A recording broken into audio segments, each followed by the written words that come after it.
As you come up to 10, that is their God. That is 10. That is the hermaphrodite.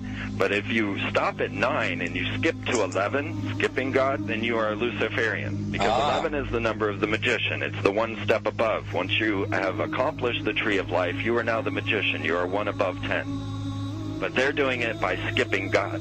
That's the symbolism of 9/11.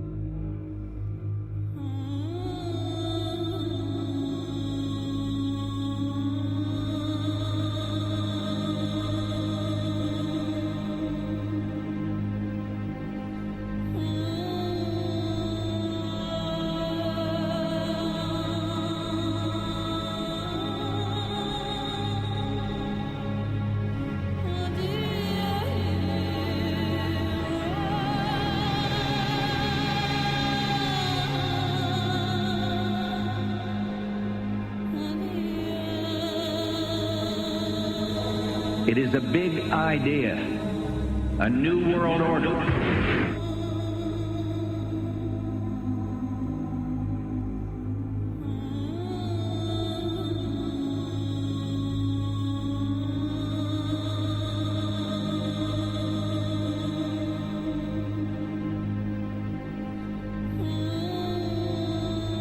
We were on assignment. We were supposed to kill two birds with one stone. In Fight Club, Project Mayhem destroys a giant bronze spherical sculpture. This seems an obvious reference to the sphere at the World Trade Center complex. Trust me. Everything's gonna be fine. In a pivotal scene reminiscent of 9/11, we see the destruction of skyscrapers and the change of a skyline. Second anniversary of the 9/11 attack on the World Trade Center, George Bush asked for an $87 billion increase in military spending.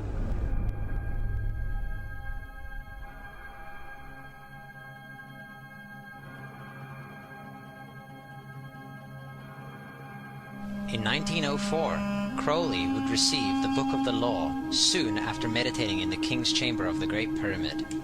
He claimed he had been contacted by a being called Aiwass. Crowley would also use this symbol in his work. Some of its meanings are said to include a reference to the number 77 in Hebrew and a connection to the god Pan. Crowley made this drawing of a non-human intelligence he saw during a ritual. Synchronous 23 has made the connection between Aiwass and the Wizard of Oz, and has further pointed out the similarities between Crowley's grey alien-like drawing and the depiction of the projection of the Wizard of Oz in the film version. The much overlooked theory has been put forward on the internet that when we are looking at George W. Bush, we are actually seeing Aleister Crowley's grandson. I have suggested that this video footage of George W. Bush reading The Pet Goat, coinciding with the start of the 9/11 mega ritual, is in fact a dedication of the 9/11 mega ritual to the great god Pan by Aleister Crowley's grandson.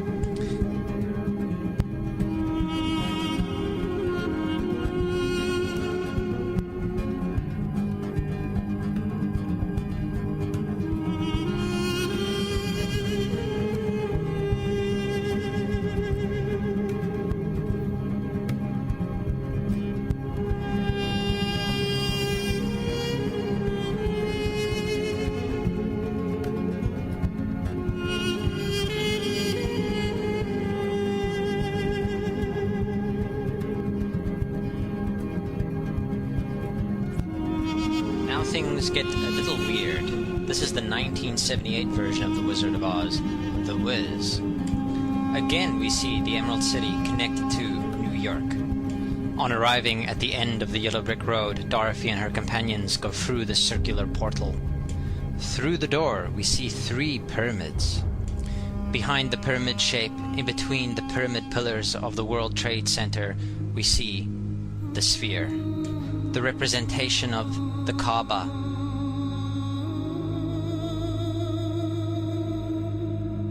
The inhabitants of Oz dance around the sphere in ritualistic fashion. Fashioned in giant letters over the dome of the sphere, we see the word Oz.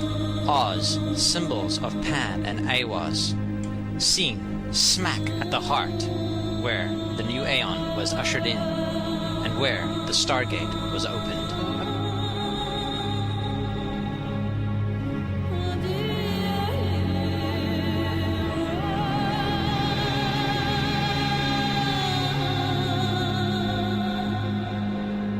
Between the Twin Towers is called the spherical caryatid. It was made by artist Fritz Koenig and was nicknamed the Sphere. We see that Koenig made this thing in Bavaria, the same place where the Illuminati was founded.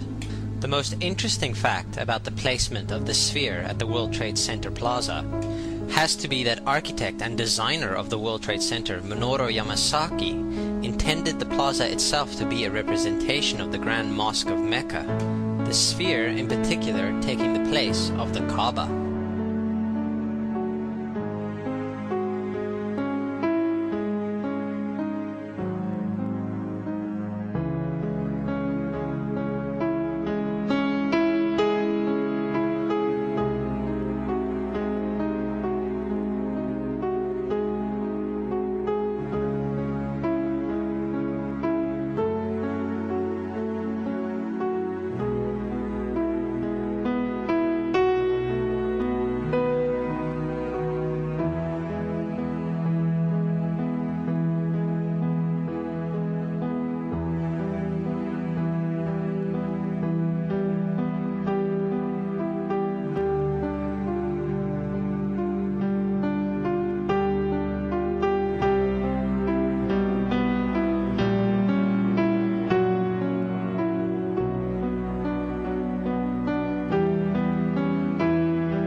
So, my friends, it's time you start placing your faith and your dedication to the one and only God, the everlasting creator of everything on earth and in the universe. He is greater than anything our minds can comprehend. Do you know how many times Muslims are required to circle the kaaba and visit it? 7 times, each counterclockwise. Would you like to know why? You see, what binds us as humans to this life and to this dimension and to this earth is the limits of time and space. We are bound to this dimension and this reality through time and space. Hence, if one wants to leave this dimension or leave this reality, he needs to break away from time and space. So when you visit the Kaaba and you rotate counterclockwise, what is this practice actually doing? It is literally helping you elevate your soul and elevating yourself to break away from time and space so you can touch something so unique and so beautiful and so powerful that it changes your life forever. And if you don't believe me, ask anyone who has visited the Kaaba how he or she felt or how their lives have changed ever since.